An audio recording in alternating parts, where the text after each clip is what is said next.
Candor is the opposite of what's called ruinous empathy. So what that means is, I think founders are very contrarian by default, and I think that also separates them quite often to the general sort of average conversation as well. So to your point, Paul, when you're saying someone can be great on output, but then there's still a bit of a jerk. Well, in many businesses, that wouldn't be deemed as a high performer. If you really consciously focus on being more productive with the time in front of you, it changes your life. And every founder should read that book. The truth is they can probably work for themselves, whether they choose to or not, because the harsh reality is, I'll give you an even better example of how data is so important. So I was working for a manufacturing business, venture capital world, startups or outside. I'm going to be brutally honest, is a very egocentric business. So Beth, what the leadership team need to understand is, historically pre-COVID, introverts lived in an extrovert's world.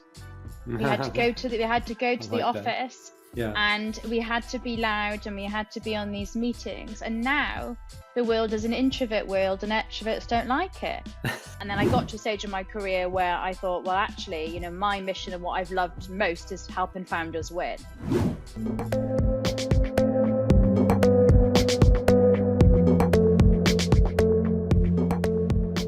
Beth Nevins, welcome to the Fail Wisdom podcast. Thank you so much for having me, Paul. How are you? I'm very good. I've just, it's 7 a.m. here in Sydney and 10 p.m. It's your bedtime there in London. It is. I appreciate you coming on late. It's all going, all good. Yeah. Okay, so to start off with, can you share a little bit about your journey and how you became a people and talent leader in the tech startup space? Yeah, I'll start with my history and then lead up in terms of what I actually do now and what developer my company does. So, so in university, this is a bit random, so stay with me.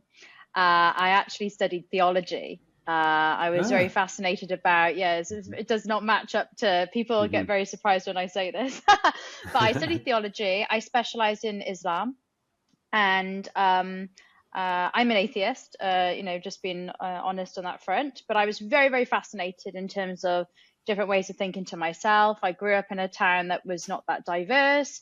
I was fascinated while I was studying around all these different cultures around the world and different ways of belief systems and thinking. I love that. I love challenging different ways of thoughts and understanding people different to ourselves. I know that's so important. That's really stayed with me in startups and hiring as well. And we can get into that if you're interested. And love my degree. But after that, I'll be honest with you, Paul, I wanted to be a pop star. So I was a professional singer on my side hustle while I was in my first job. But during university, I was writing songs and I was auditioning, and I had been in a few managed bands. And my trajectory originally was to become a pop star, but unfortunately, I realized I was no Taylor Swift. So we needed a plan. We needed a plan B. So you're not the British Taylor Swift. Unfortunately not. So after that realization, I fell into recruitment, as many people do. Now, when you join recruitment, you have to specialize in an area and usually a particular domain. Now, what was really interesting about the recruitment agency I started working with was they only specialized in startup recruitment. And that was my entry and the beginning of where it all started. So I was working with co-founders and founders from straight off the bat out of university, pretty much. So that was amazing insight. And I worked recruiting across the whole software development lifecycle. So, building everything, then into the scale up, wider sort of product remit, and then selling the product. And that gave me a lot of insight. And then I got headhunted over the years then into startups directly. So I had a real taste then of the internal operation, working right from less than 10 people. So we're talking idea, pizzas around the table, let's build this thing. So I really, really have done seed stage and beyond. Well, that's great. So you really understand who you're working with. Yeah, 100%. And I did that twice. for my sins, I did two startups back to back, and loved it. Very different business and operating models. One was more deep tech, the other was more fintech oriented and a platform model. And then I got to a stage in my career where I thought, well, actually, my mission and what I've loved most is helping founders win. That is literally why I exist. I love working directly with founders. I love winning. I'm very competitive. So, hopefully founders want me on their side if they want to win, because I will go all out to make it work. But and that's really what our differentiator is now. Developer is my company. We work more on a portfolio level now on three levers. One is candidates. So we support the candidates and put candidates into companies to build a founding team or a scale-up team or a leadership team and so forth. We do consulting, which is people projects, which is usually when you're scaling, there are more people on operational projects. So we come in and support on those and building those out. And then the last one then is more on the leadership training and founder advisory that we do. And there is a unique program that we're building for founders that is launching in the coming months to support them even further. So I call it the 3 Cs: candidates, coaching, and consulting. And to your point from being there, and that is our differentiator, is that we've done it and we truly have been reporting into founder CEOs for many, many years now as operators or employees, whatever you want to call us. We specialize in the C to Series C demographic of early stage startups. That is our sweet spot because we've lived that and done that several times now on a portfolio basis too. Yeah, it's interesting. So you've really worked in like the tech area, as you said, deep tech and fintech, and that whole development process. I know what happened with my startup. It really took a lot longer and cost a lot more than what we imagined. And we actually started with actually a developer in Ukraine remotely, and then we had 2 developers here that were just out of uni, like a private uni. And then we brought in another developer that had a bit more experience from Macquarie Uni. And then at the end, we ended up with a developer in Mexico that was actually outperformed the other developers, had more experience, and it was just like I thought, oh, if only I had him at the beginning. So it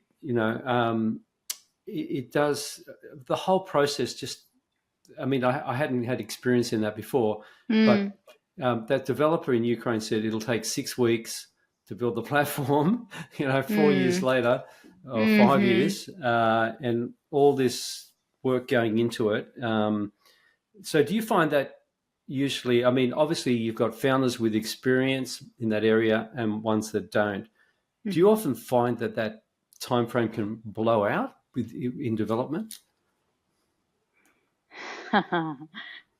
Well, everything takes longer than you think, right? No matter how optimistic we are as founders. Yeah. I think that experience does help to a degree, depending on the models. And that's why we'll go into, like, if you've done the model before, you have a good idea, finger in the air stickiness, how much things will cost and how long things will roughly take. I mean, that is what experience can give you, right? When you're estimating as engineers, or even if you're estimating as a individual contributor or leader in any remit, right? I can tell a founder right now how long it would take to hire a particular role. That's from experience and looking at all the constraints and all the rest of it. So I mean, that does help. Because what you look at with experience it can give you as well is I understand all the constraints, but all the things that can go wrong, within that. And again, things can take longer on loads of different variables. So again, it depends on the complexity of what you're building, of course. And a platform model is very different to perhaps sticking a B2C app out there and getting some traction and learning with some A/B tests and so forth. So it really depends on what you're actually building and the complexity and things. For example, if you're building a banking platform, or enterprise customers straight away, or banking, for example, there are so many compliant things, and the way you build something has to be sort of right from the beginning, which takes a lot more time Yeah. and thoughtfulness. You've got security and lots of other considerations in terms of features and whatnot that has to be there, as opposed to perhaps an e-commerce platform and so forth. So again, it depends on what you're building, who the customer is, and what they expect from you in terms of that complexity. But that's the reality when you're asking for money, or if you're a leader going into tell people it'll take longer, twice as long, and then deliver it in half the time. Because if you want to please people. Yeah. Yeah. So I've heard this rule, like, when it comes to development, triple the time and quadruple the amount of money. Ours was even more than that. So yeah, that is the case. All Yeah. right. So I've heard you on another podcast talking about, and I do talk about this sometimes, working at a certain stage you work on your business, not in your business. So when you're a very early stage, you're doing everything pretty much, and then you might have one or two co-founders, and you might bring one or two people in, and then it gets to a stage where you've got to start working on your business, because if you keep working in your business, then you're only focused on that and you're not focused on the big picture, I guess. So what are your thoughts on that, and what sort of stage do you see founders have to move from into on the business? Yeah, I think it also, this kind of transition of like the type of leadership mentality also is important. So, and again, we're talking venture-backed startups here. I mean, bootstrap is a different thing. There's no rules in that, and different perhaps if you're PE and focus on another levers and things earlier.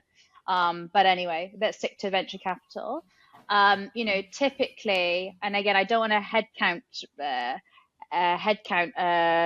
summarize this because it's a dangerous place to start. So maybe I'll talk about like post product market fit and however you define that from an investor standpoint, then scaling that and beyond. But typically, the founder is probably selling and closing the first like million plus ARR, and playing a fundamental role in that. Let's say you get traction and early then product market fit. You then start scaling that beyond that point. And it's in that scaling the product market fit stage, which you could class. And again, seed has a new definition now. So it could be seed, it could be Series A. And every country is different as well. It's all a bit strange now these days. Pre-COVID, you were seeing like just an idea getting a seed round. And in deep tech, very different milestones back then. We're still getting Series A, up to 10, 12 million. Now, you're seeing seed rounds demanding that, but also having like, serious traction and probably unit economics that look similar to a Series A years ago. So it's all changed. So it depends on your definition. But my point is, usually at the Series A point, however we define that, often is when you're thinking about the scaling of the operations. And that is when you move from one clump of a big team, so a load of engineers, maybe a few salespeople, you build a thing, you get early acquisition of customers, and now you're trying to scale multiple functions to scale that product market fit. Then alignment becomes your big operational constraint and issue then that you're concerned about, which requires then a load of infrastructure, a load of like leadership, conscious leadership that's needed then to bring all that together to work on that business. So the founder becomes a lot more operational then in terms of their skill set and leveling up, should they choose to continue in that role, to be able to do that. So it's aligning and understanding the infrastructure and delegating in order to do that. There's a load of other things the founder needs to scale up on, which we can talk about, but it's usually post Series A that becomes the big inflection point of that transition. Okay. And at that point, so you need other leaders in the startup. So let's say if you have a high performing employee, how does that work? Moving them into a leadership role, or are you better off bringing in another person that has experience as a leader? What are your thoughts on that? Well, my lessons learned over the years, to be honest, and this is a new wave of post-COVID and people wanting to be more independent. I think the truth is, right, I've observed this over time. If anyone is doing 150% output, as a your top sort of 5 or 6 people. The truth is they can probably work for themselves, whether they choose to or not, because the harsh reality is 95% of people work sub 100% of their capacity. That is the honest truth of my observation over the years. So it's such a small handful you're looking for that really, really are your superstars in terms of output and outcomes, in terms of what they can do in X period of time and value creation. You want to retain them. I think the challenge is what you do with those then is very important on alignment, because sometimes your best performers, automatically you might default to think, oh, they should lead loads of teams. They can create loads of them themselves and replicate and duplicate that and so forth. But, often it's a fine balance, having that conversation with them on their aspirations, because a lot of your best performers might not want to manage people. So that's a classic mistake people make, is putting what we call individual contributors into management positions, hoping that excellence will scale, and that just doesn't happen. So the irony is those soft skills are very different to technical skills. And it's very rare to find people who are technically great and also great people managers. So sometimes you might want your number 2 performer that's great with people, or the glue to the team, and actually becomes a great facilitator and great people manager, but might not be the top biller or the top engineer, for example, and they remain as strong individual contributors. So that's just a wider commercial, and being aware of that as a people leader in the team as you grow and scale, of all the moving parts and who should go where. So I'm not sure how much that answers your questions, but I've seen this many a time. You see it a lot in sales. When I was a recruiter, the top billers remained the top billers as individual contributors. They were terrible managers, terrible people managers, but amazing at sales, very individualistic, but could sell, ice to, an Eskimo, like amazing. But they were not good people managers, but exactly what you needed at the blocks to keep selling and keep bringing the deals in. And often with engineers, you find that they will tell you they like building. So it's a smaller percentage on average in that ecosystem that actually want to go into people management, because the thing they get enjoyment out of is building stuff. So they're more likely to stay in that track. So what you want to do in startups when you start working on the business and scaling is follow the sort of, I believe it was in Intel, I can't remember, or it may have been Intercom, I think it was Intel years ago. And then Google adopted this of developing 2 professional tracks for development. So one where you could be highly compensated and go into other avenues like principal or staff engineer, and a long trajectory of career as an individual contributor. And mirroring that on the other side then was the people management track. So it didn't become hierarchical that everyone ended up having to become a manager. 2 tracks for development emerged that were very weighty, gave a long career's worth of progression, and also gave a lot of compensation within that, because they were valued very strongly in the business equally. Yeah, that makes sense. I mean, I used to work in a government organisation, was education, and there was this thing where teachers then become head teachers, become managers, and a lot of them really weren't suited for it. They could be really good teachers, but when they became managers, oh my goodness, that just it was like a natural progression, but that it just didn't work in a lot of cases. So I can definitely see that. Now, having an employee that is really what you call high performance, right? Like you said, 150% output. Those people, they can. What I've heard is there can still be issues. They may have like an amazing output, but if their personality type and the way they, their culture is not very good, let's just say, that can affect the whole team as well. And sometimes that can bring down the performance of the whole team. So how do you weigh up that, high performance and the personality, you could say, of that person, the way they interact with other people? Yeah. So without getting too strategic on the whole flywheel, but when you're thinking of high performance, and this is why it's so difficult to get right, because in my opinion, it's such a holistic, all-encompassing thing to think about in your systems design as a company as you scale. It's sometimes so overwhelming to set the scene of this whole thing to a founder that you kind of have to build this incrementally. But what's the starting point, at least, is one, define it. So to your point, Paul, when you're saying someone can be great on output, but then there's still a bit of a jerk, well, in many businesses, that wouldn't be deemed as a high performer. That's the point. It wouldn't do mine. So we have to explain in our philosophy as a company what that means. And often that means what startups tend to do is they couple the results with the values. And you have to set KPIs then in a very careful way that then we're not short-termists, that the right results are done in the right way. So that's important then to businesses for longevity and sustainable growth, is that you hold people then to the values or the right behaviors of how we actually deliver those results. So it's not just results at all costs. And that's the conversation to have then in your definition of what high performance really means. If you're impacting others on the journey negatively to get those results, or your customers, that's a problem.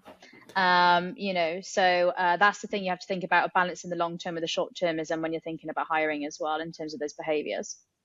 Yeah, I mean, because of my experience, I've worked in some workplaces that have a really bad culture.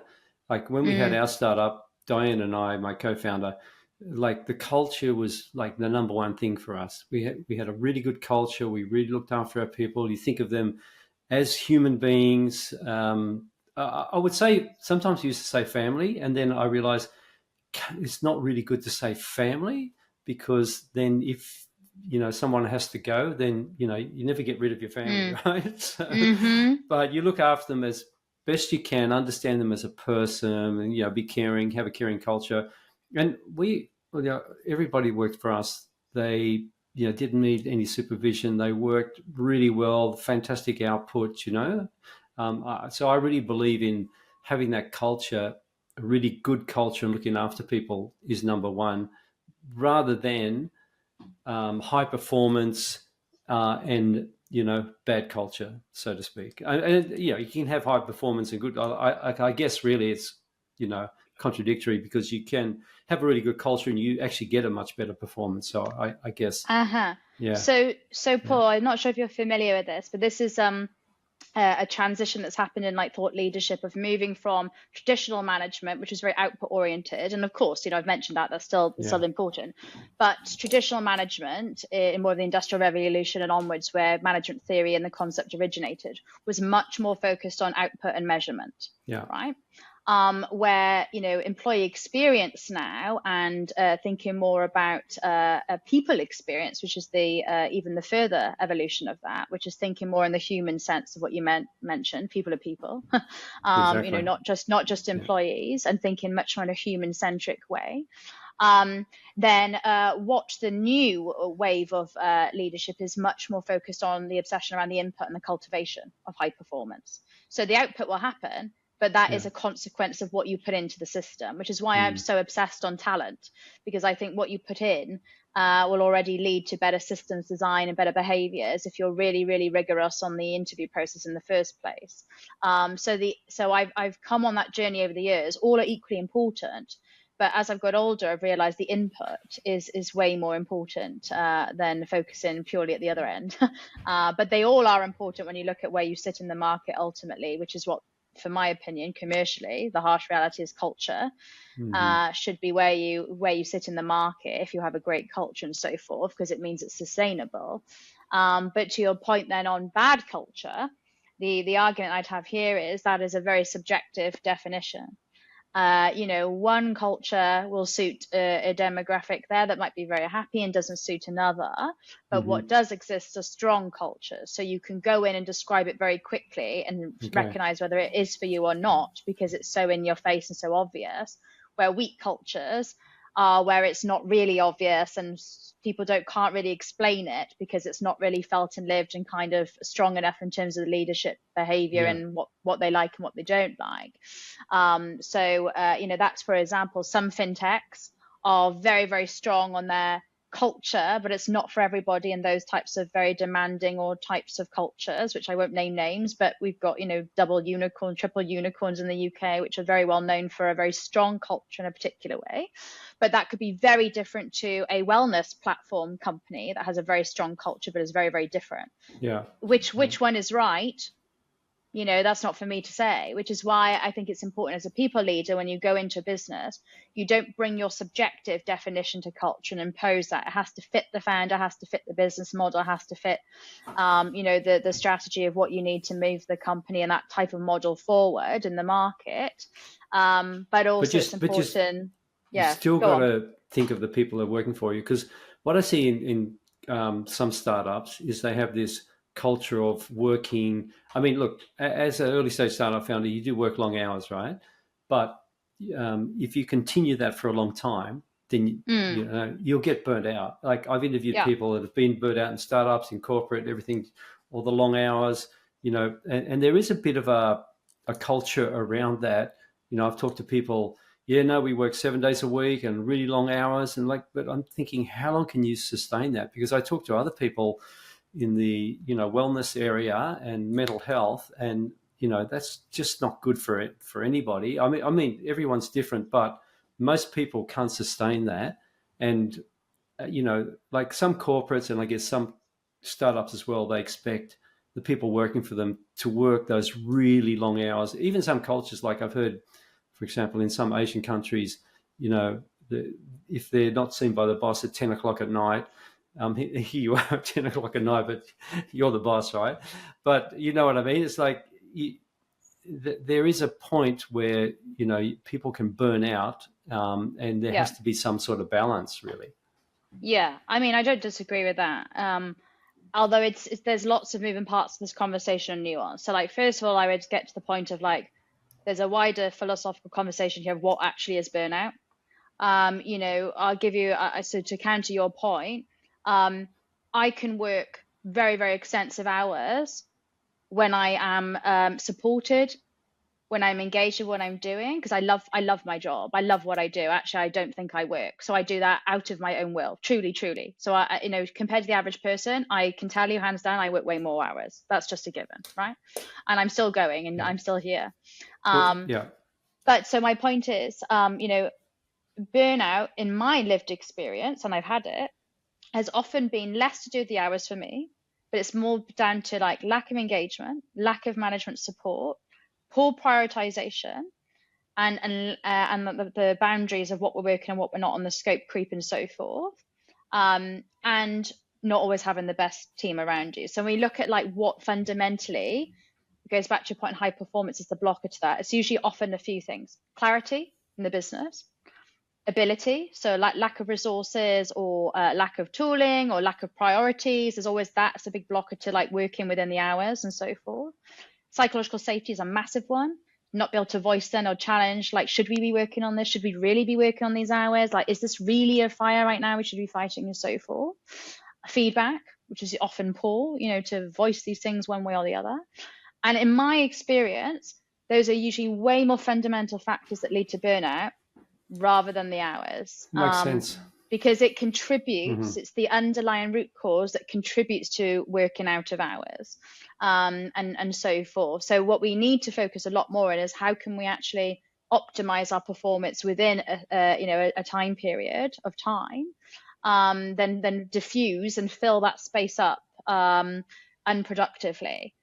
So the challenge here is, like, are we being productive in the right way day to day in a short sprint of time that we think is reasonable, as opposed to, letting those hours and hours and hours? Because the truth is, we're not very good at being very productive in a short time box sprint, and that's the reason we fill up all this time that's unnecessary to get stuff done. I'm an advocate, believe it or not, for even the 4-day the 4-day work week. Yeah, me too. We did that in our startup. Yeah. I'm a true believer if you constrain the time. So I don't know if you've read The 4-Hour Work Week by Tim Ferriss, but that book changed my life. If you really consciously focus on being more productive with the time in front of you, it changes your life.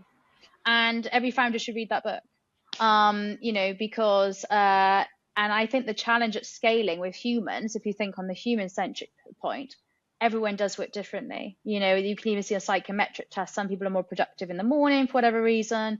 Some in the afternoon.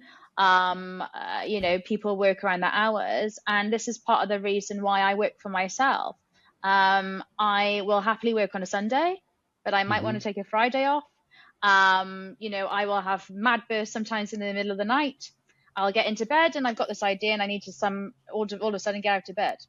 You'll get on a podcast at 10 o'clock at night. There you go. Exactly. So, and I'm a morning person. I'm doing it at 7 a.m. So yeah. So yeah, exactly. So I think that's always a challenge, right? For any scaling business, is everyone does work quite differently. And when we have diverse people, which is of course, a huge plus, how do we manage then all of those working styles that work for people? That's a new thing to sort of think about more consciously and manage that. Yeah, for sure. And on that as well, like, during COVID, obviously everyone's working remote, right?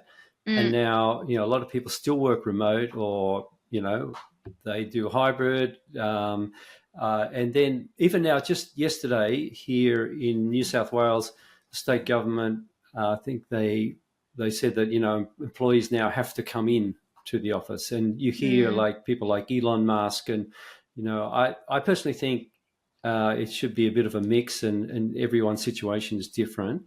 But I'm surprised that they're doing that, post-COVID, because, anyway, what are your thoughts on that? Do you think we're going to go back to what we were? Like, I personally don't think so, but I think, are you going to get the best employees if you do that? Because I know Atlassian, when Elon Musk said everyone has to come back in the office, the heads of Atlassian, they're Aussie guys, they're like, okay, come and work for us, we're flexible. Yeah. So what are your thoughts on that? I think that's the viewpoint is flexibility. I think it's a challenge, right? Because a founder who is amazing founder in the UK, like probably has one of the best unicorns we've got in London right now. He's reading a book called Lost Connections, and I do think there's something in that, in a world that's changing so rapidly now with technology. We are sentient beings, and my view on the role of people teams and people leaders, ironically, is that we've been pushed and pushed, quite rightly so, to be more commercial and understand the business far better than we've traditionally perhaps done so, or at least been wrongly branded and perceived in that way. But the irony is, I think now in a world where even AI is generating code now, so the software engineer role will change. Actually, I think we're going to come full circle, which is ironic, of the value of human connection is going to become more valuable when we do meet up. So I loneliness is the biggest killer. Loneliness now is the biggest killer. So I do agree. We need that connection, but can it be hybrid, like 2 days in the office or whatever? Yeah. But even myself, like I'm doing this from home now, but lately I've been getting out to podcast studios and interviewing people in person here in Sydney, which I really enjoy, doing stuff in person. So I do get the whole thing. If you work from home all the time, which I've been doing like the last 9 months, now I've been getting out a lot. It is really important to have that connection as well. Yeah. So I think we're aligned on that. So I think the one thing I have some challenge with founders on, or just in general, is the belief, which I think is a self-limiting belief, that coordinating or doing remote work or culture is more difficult. I think we confuse difference with complexity, and just because it's unknown to us, we believe and automatically default then that it's more difficult. I think the truth is, like, it's lazier, and it's people believe then that just meeting up and being in a room, things automatically are great, but you can still have a bad culture in person and have politics and so forth. So for me, remote working is very different. We are very adaptable as human beings. We've learnt this in COVID. We still survived through that and made things work, and the world did not completely stop from a business point of view, from a technology standpoint. So it can be done. But I agree. I think there is balance and usefulness, of course, in reconnecting and re-energizing and getting that battery refueled with each other. I do think there's something to be said with very, very early ideation of fueling each other, with that connection being a little bit more regular. And I do think the challenge is less with senior hires, but I do think there will be challenge with early careers. With the only challenge I think with remote is, how do they learn through osmosis? through hearing things around them of their manager in the room, where a lot of that early careers work learning is so dynamic and, you know, outside the realms of formal training.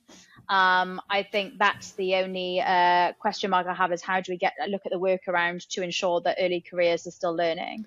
Yeah, no, I agree. Yeah, especially young people, they need to learn all those, skills that you get, like working with people closely. There's also different personality types. Like I found a lot of developers, they really love working remote, and Mm. and they, because I mean they need a lot of concentration as well. So if you're in like a big sort of co-working space or whatever, sometimes that can be annoying for them. So and talking about personality types. So I've actually setting up founder groups where founders talk to founders and try and resolve problems and, be part of a community. Because I found that founders that, when you talk to other founders, is the best way to resolve problems rather than, outside people or advisors, whatever. Some of them can be great, but they haven't got skin in the game. They're not going through the same thing Yes. as you. Mm. So that's something on my website, failwisdom.com. But I find, I always say that, us founders, we're a rare breed. And like, even my wife is like, she doesn't understand me, or my kids or my friends. It's like we seem to have a certain personality type, and that's why we relate to each other. So I did hear you talk about that on another podcast. So Mm. I think you're saying there's two main types. Can you just give us a bit of information on that? Yeah, before I dig into that though, I really Yeah. liked your point on engineers. I need to finish that because Okay. when COVID happened, this is a story, an engineer said to me, we were all working from home and so forth, and he was a great engineer. I loved having random chats with him about, he was into Lego and all these different stories, and I just have random spot one-to-ones with him. But what he said to me was, he said, Beth, what the leadership team need to understand is, historically pre-COVID, introverts lived in an extrovert's world. We had to go to I the like that. office, Yeah. and we had to be loud, and we had to be on these meetings. And now the world is an introvert world, and extroverts don't like it. And I really thought Makes how sense. interesting, how Yeah. ignorant, including myself, have we all been to assume the default. And that's Yeah. the whole point about entrepreneurship.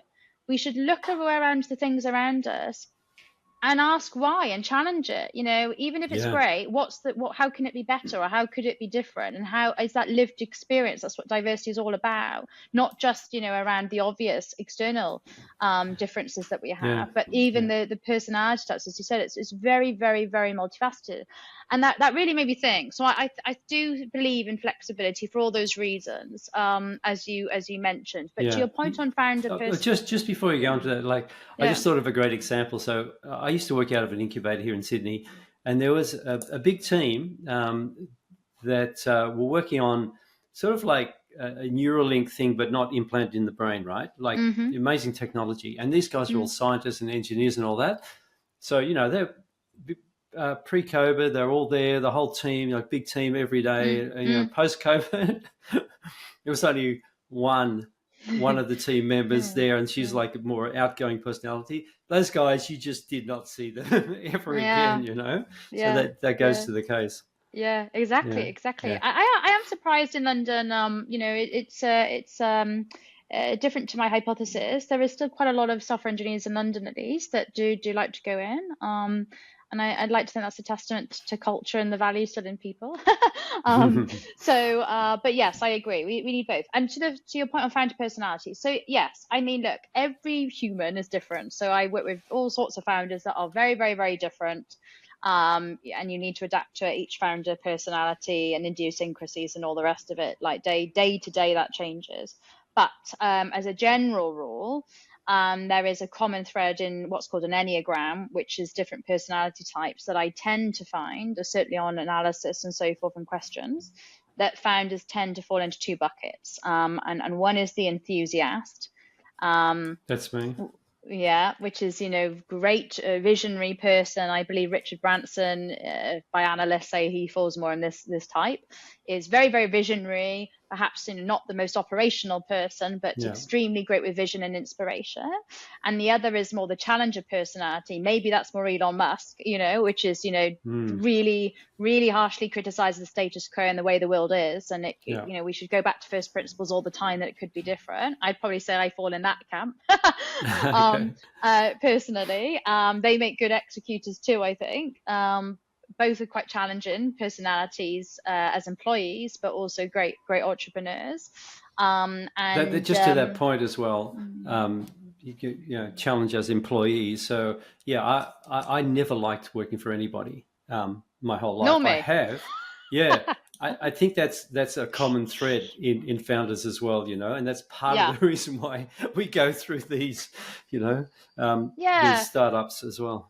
I speak to a lot of founders on a more deeper level, outside of work and in coaching, we actually get quite personal about their lives and their families and backgrounds. And I think there's always some point in their lives as well that they haven't quite fitted in to any particular group for lots of reasons. I think that's also interesting to talk to them in confidence about, of not quite fitting in. And then maybe they're forced into entrepreneurship consequently. I think that tends to happen with some founders.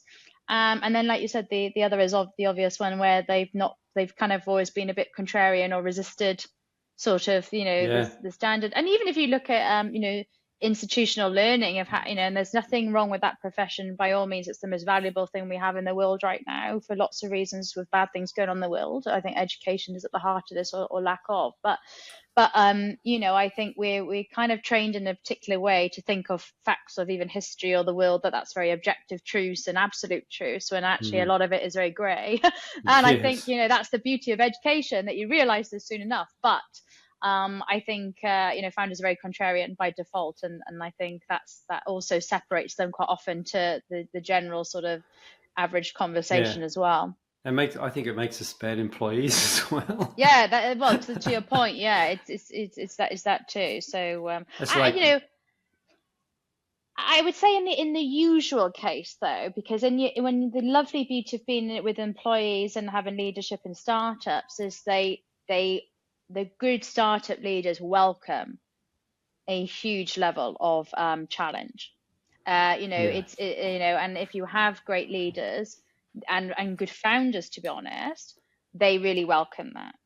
Yes, you can sometimes see benevolent or even bad autocracies from certain founders, but generally, very, very good ones are very, very much not always invite, but they're very open to challenge on a day-to-day basis, from a graduate all the way through to a peer.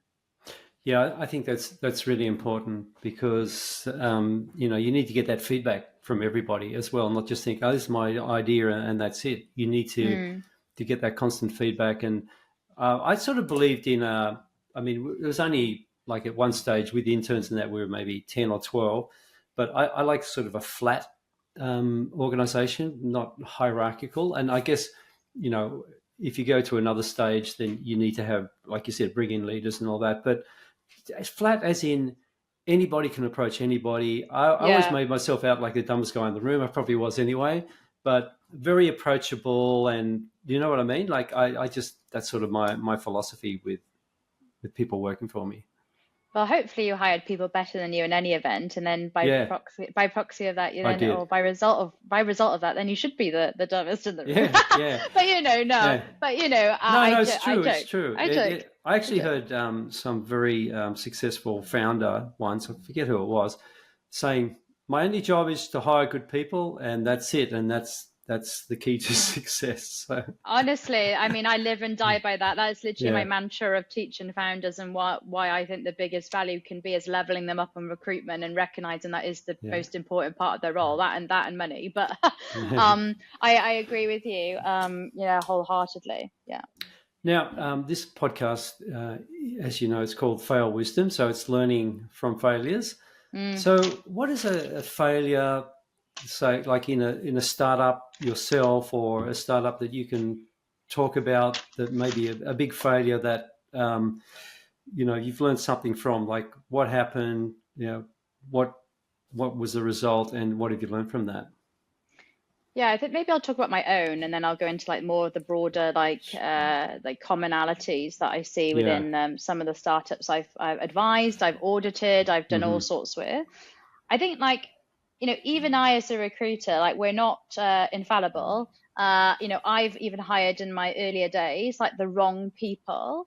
And often that's because, again, as I said, like understanding the root cause of underperformance. So, and often the harsh reality is it stems around you when you're being Right. accountable. Yeah.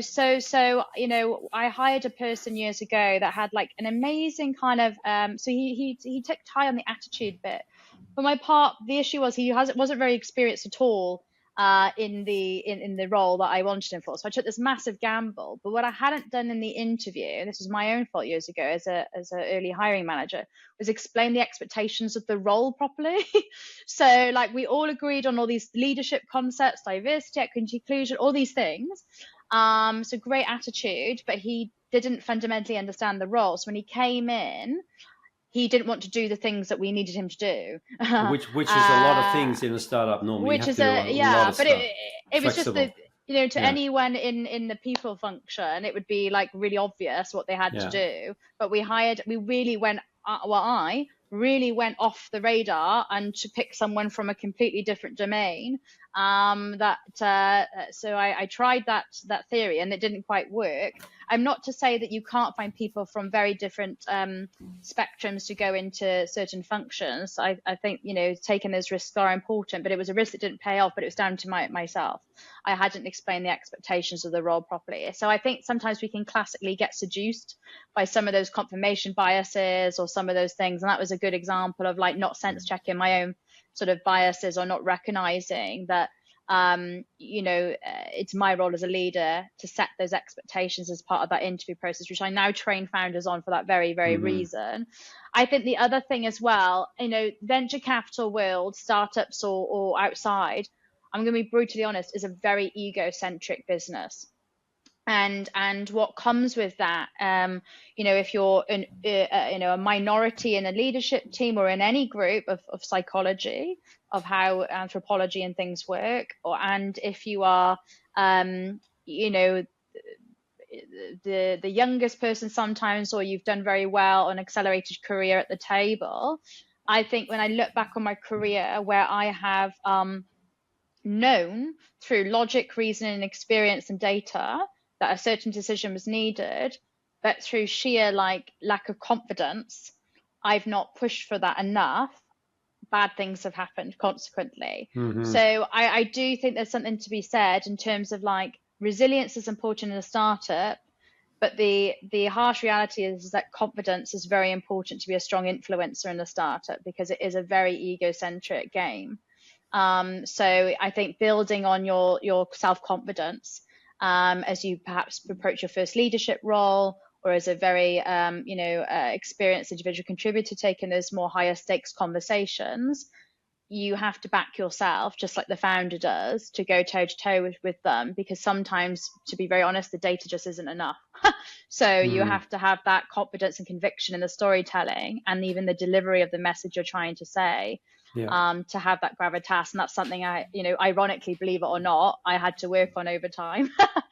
Oh, I think we all do. I mean, I had to be like the sales guy, which I wasn't. And at first, I didn't have much Mm, confidence in that. And then I limited mm. myself, and I approached, smaller organizations, and that was a big mistake. I should have had more confidence and just gone straight to where I needed to go. Mm. Um, What do you think was like the pivotal learning in that though that helped you move in that direction and the right way forward? Well, it's actually another founder who was more experienced in the startup world. She said, Mm, "Paul, you're wasting time on these small organizations. You got to go to the CEOs of the top organizations." And I'm mm, thinking, "Oh, how can I approach them?" But you mm-hmm. know what? Sometimes they're actually more approachable than middle managers and people Yeah. lower down, Mm. which is And why do you think surprising. and why do you think that was or is? Why? Mm, Maybe because the middle managers are more all about keeping their job, not yeah. wanting to bring in something new that Mm-hmm. could cause a problem with their Mm-hmm. status or their job or that sort of thing. Whereas a CEO is more like, okay, how can we do something new and something, that's going to accelerate the business or whatever, I guess. Yeah, I Yeah. agree. I think in my experience with gatekeeping, the challenge the minute you go several tiers down in sales, you have to know what their manager above them priorities are. And then if you keep getting to that, you end up getting to the CEO's actual priorities of the business, and then Yeah. you can sell back to the like fundamental priorities of the business. But Yeah. once if you start at the middle management layer, you can never really draw those really out because it's such a cascade to the top. Yeah. Especially when you're asking for investment or spend of some sort, which usually it is if you're selling something. Yeah. So, B2B sales is so hard. There's so many people that you've got to get to as well. You got to bring so many people on board. Like to be honest, I hated it. I just think of that as like, oh you wouldn't do it God. again. No. I mean, yeah, I hear you. I mean, I've only known B2B, so I'm kind of I'm just scarred for life, I suppose. But Yeah, and it's such a long time frame as well, and then you get, I got to the point where almost closing, and then it just falls through, and it's like, oh, I don't know.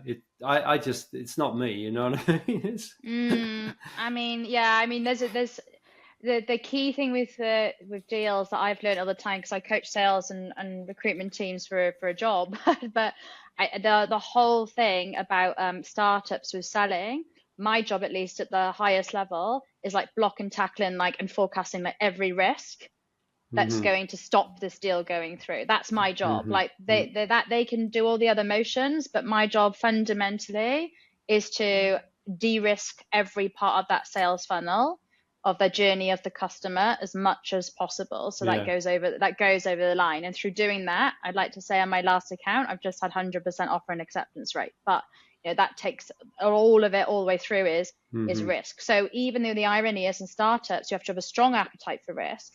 Operationally, the irony is you have to be very acutely aware of risk, because that's what takes the calculated risk, and blocking and tackling against those risks every single day, fighting, is what keeps you surviving.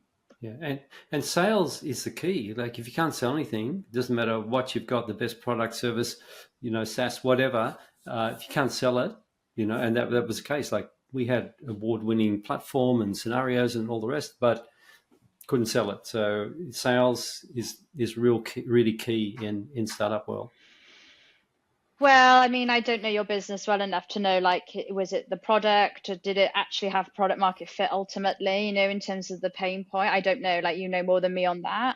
Maybe you had a bad sales team. I don't know. Yeah, me. Oh, bless you. Well, I suppose the lesson learned from that, as you said, right, is hire people who can do the sales better than you. I think in the founding team, I think that's the challenge, Paul. Someone in the founding team needs to be good at sales. It's as simple as that. Beth, what we did is we did go down the path of hiring a salesperson at one stage, right? And so we went through a group, like a sales group, that get the best people for you. And so, the head of that group saying, "Oh, this guy is awesome. He's got so much experience. You're so lucky to have him, and at this, hourly rate, etc., etc." Right? So we had him for 6 months. And he was always like, "Yeah, I'm just, I'm in negotiations with this CEO of this top organization, and that one, it's really close." And we're like, "Can you put everything like in the CRM?" He said, "No, look, mate, I'm old school. Everything's on paper." And he hold up something like, like I've got my list there, because it was always remote. He hardly ever came in. And then after 6 months, like nothing's happening with this guy. So I said, "Okay, just send all the information over." So he sent us a list, 137 people, and I called 10 and say, I won't say his name. Let's just call it John, right? So John, no, who's John? No one even knew him, right? So that was our experience with a top salesperson. Wow! And what's the lesson out of that? Salespeople, sometimes they can be really good at selling themselves, rather than selling to your customers. Yes. So if you were for the benefit of the audience, if you were interviewing for salespeople again, what would you do differently this time? I I would get references, a lot of Hmm. references. I would And say references on what? on people that he's worked for previously, for organizations. And then I'd say, And the numbers. yeah. And What okay, what they were selling, what so they were we, selling, the numbers. Yeah. yeah, so we work with this CRM, and this is another salesperson told me this after. He Mm. said, my boss used to say, if it's not in, let's say HubSpot, if it's not in HubSpot, then it didn't happen. And I Hmm. say, well, we want daily, weekly reports, Yeah. updates, and if that didn't happen after a couple of weeks, then you'd know And something. how would you incentivize someone in the future, a salesperson, to put data in the CRM? What could you do? Um, well, I'll ask that question back to you because that's your expertise. You don't pay them. Okay. You get paid Right. for putting data in the system. It's not a deal Okay. if it's not in the system and we can't Uh-huh. see it.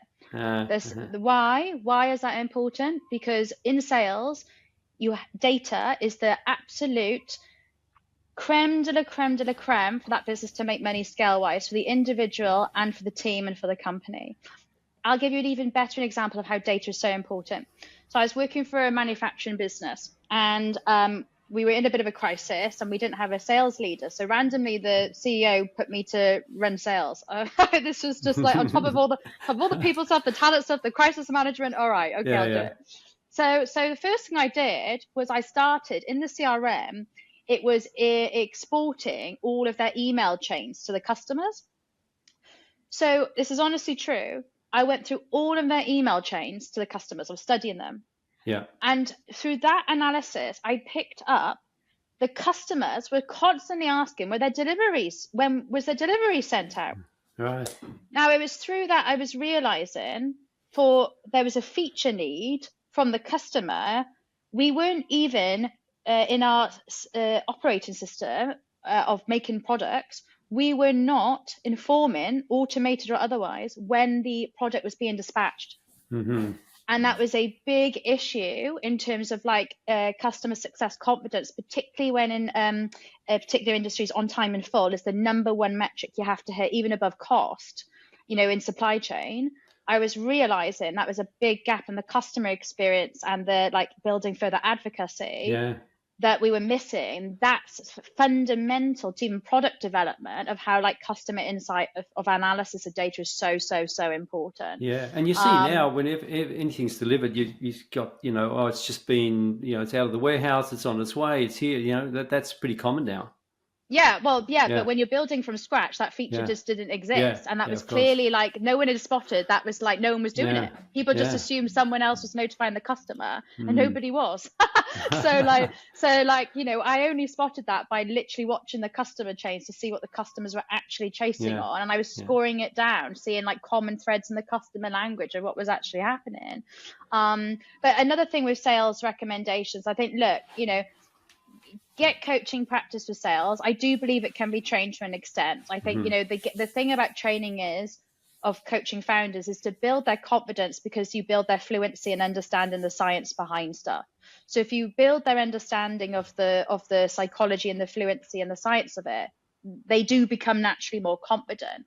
I think, Paul, as well, even if you're not great at sales and the science and the psychology of it, ultimately, if you really understand your product inside out, you can still limp through a B2B presentation, because often with customers, I find in B2B, they are going to ask you a load of questions anyway. And providing you can answer those questions confidently because no one knows your product better than you, half the time you can still get through that sale. Yeah. Or Yeah. build that confidence with the customer. So that's the bit you kind of work on with salespeople, is like knowing their strengths. Are they really Mm-hmm. technical? Yeah. So the Batman to the Robin then is a really strong technical person who knows the product, which could be you, Paul, but putting you together on a pitch then with somebody else who's very good on the glamour and the style Mm-hmm. in terms of the psychology of what's called the close and the Yeah. qualification of the Mm. customer. So it probably means that it wasn't that you fundamentally weren't great at sales, but you didn't have the Robin to the Batman in Yeah. terms of going on those pitches together. So when you did hire that person, and perhaps you needed to still be together initially, because I don't think salespeople early on should not be on those pitches without the founder.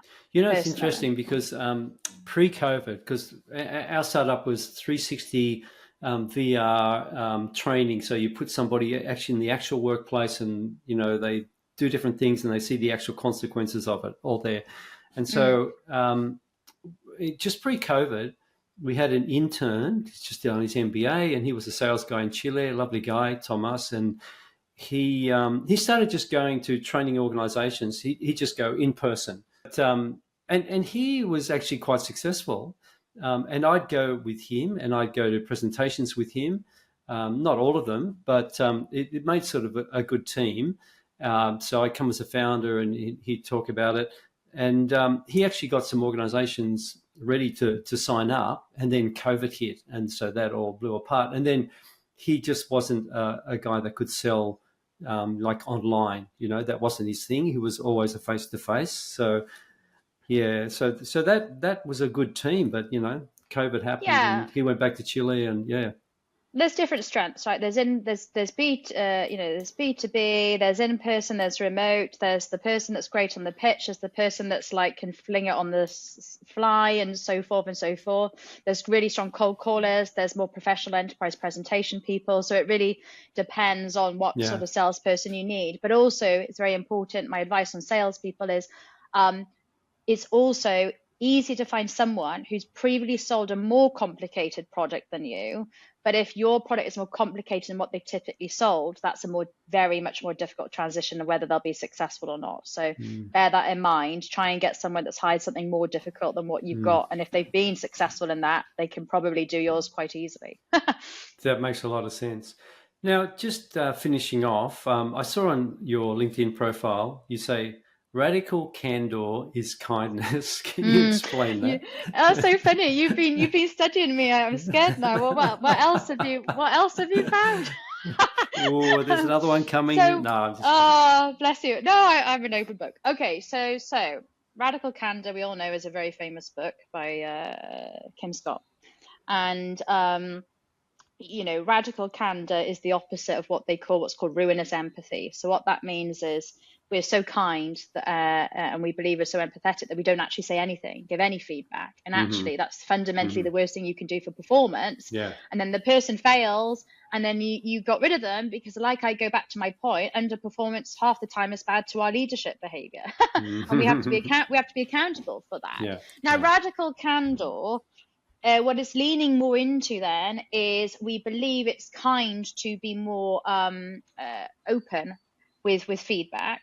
But the foundation of being able to do that is based on trust and genuine authenticity, that we care about the person in front of us. So there is a debate now that the progression of that phrasing should be more compassionate candor. Personally, I don't care. Fundamentally both requires trust and authenticity. So you can't be particularly direct or radically candid if you haven't built trust that the team don't believe it's coming from a good place. It's like if you have a really good and trusting friend, then you expect them to be really candid or honest with you, and that would, because that trust is there. Yeah, and look, I think we all come from different experiences in life that feedback can be really harsh because perhaps people haven't practiced perhaps in the past, and we can become quite defensive. And I think that takes time and maturity of self-awareness and working on ourselves to be able to take feedback. We all have a duty to each other to work on ourselves. Yeah. That's a really important part of performance and being more perceptive as we grow over time. I don't know where I was going with this point, but I think my point of that is, honest feedback always stings. That's the harsh reality. If we're growing, it's usually very uncomfortable because we know deep down there is an element of truth in that. And that's always the harshest feedback I've had from my family or my friends has always hurt the most because it's probably been the most honest I've ever had, whether I like it or not. And that's the harsh truth. But it takes a lot of self-awareness and honesty in ourselves. The desire to grow has to be greater than our ego. Yeah, it can be a cultural thing as well. Like I would say, English and Australians we're much more direct, say for example, than Americans or Canadians. I think that's very true. So we spoke about radical candor on a founders retreat last year that I was away with loads of founders on, and that was a very good point that someone brought up about cultural differences, and I think that's important. And I always say to people, if you can work or live abroad, it's very important. My international experience taught me a lot on this for this exact reason. Radical candor just like most language and words mean different things to different people on different scales. Yeah. So you have to temperature check and read the room on that. And that's the fundamental reason I say that the key behavior for success in life is adaptability. Yeah, If you no, I can't agree. adapt to your audience, and understand what they need, and that is that customer obsession and centricity point, then we all fail in life, fundamentally. Yeah, I mean, I have to adapt to each guest. Ah, Different personalities and very different things, true. Yeah, actually, sounds crazy, but earlier on in my career, I was actually practicing homeopathy, which is a bit difficult here in Australia. It's not as recognised, not then in the 90s. And I was driving taxis 5 nights a week. But I'll tell you what, you meet a lot of interesting people, and you got to adapt to a lot of different situations. So Yeah, it was actually a great learning thing as well for me. yeah. So to finish Amazing. off, Beth, what's next for you? That's a great question. I'm taking a couple of weeks off, so I'm doing my R&R. I'm doing my rest in a few weeks' time. And one of the bigger project deliverables I'm bringing out, as I mentioned, is my founder program, which is narrowing down the focus and doubling down a lot more on making founders excellent recruiters and leaders of leaders. So it's less holistic now. It's much more narrow, and that will be coming out very, very soon. And I'm also very interested in scouting the earliest founders where possible. So there will be even earlier stuff that I'm going to be working on, even more in incubation or like stealth mode stuff that I'm very interested in, because Sounds exciting. yeah, because I have this weird thing. This is a bit crazy what I'm about to say next, and I told my mum today and she thinks I'm bonkers. But I have kept a book and notes over time of things where I have met someone and had predictors. And I have a high success rate, which I won't go into. And a strange thing happened to me today, which I won't, so I'm going to really double down and prove this to the world, is I met someone years ago, and she was a candidate, exceptional. She went on to work for one of the biggest success stories the UK has had in a very, very, very senior position, and she was very early on there. And I've tracked her ever since. I have just finished a project as of today, and the day I finished, that person popped up that they've just started their own company. Ooh. I am the first one in on this now, and I have offered them the deal of a lifetime, because I will put this here to the public now. This is a winner. So I'm proving Okay. my theory right on this prediction of working at the literally 2 people I'm building their team from scratch for the best deal they'll ever get, and it will be an amazing team. But I will put this out there now, and I'll have to write this in my notebook, and you'll come back to me in a few years' time. Definitely. But they will go far. Okay. Next time we'll get you on in a year or two, and we'll see. Yeah, let's see. Wish you all the best with that. Yeah. Yeah, thank you. Yeah. Well, And so let's if see. people want to contact you, Beth, how do they do that?